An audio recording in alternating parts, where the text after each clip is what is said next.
আসসালামু আলাইকুম, welcome to my channel Mukti's lifestyle থেকে আমি মুক্তি। আশা করি দেশে এবং দেশে বাহিরে যে যেখান থেকে আমার আজকের ভিডিওটি দেখতেছেন সবাই আল্লাহর রহমতে বেশ ভালোই আছেন।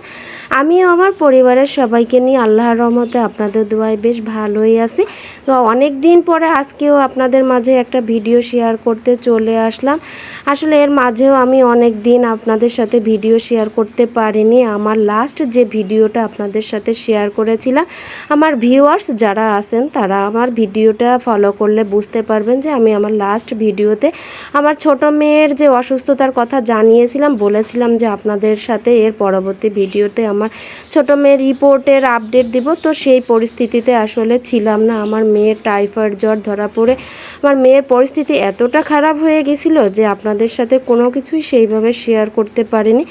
আসলে ঘরের ভিতরে যদি বাচ্চা কাচ্চা অসুস্থ হয় তাহলে প্রত্যেকটা মা বাবার যে কত বড় ভয়ঙ্কর পরিস্থিতির ভিতর দিয়ে দিন পার করতে হয় সেটা আসলে যারা এই পরিস্থিতিতে পড়ে তারাই বুঝতে পারে।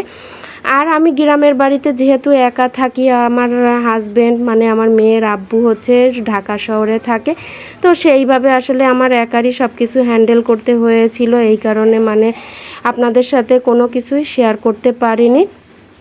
যাই হোক, আল্লাহর রহমতে এখন সব কিছুর সমাধান করে আপনাদের মাঝে আবারও ভিডিও শেয়ার করতে চলে আসছি।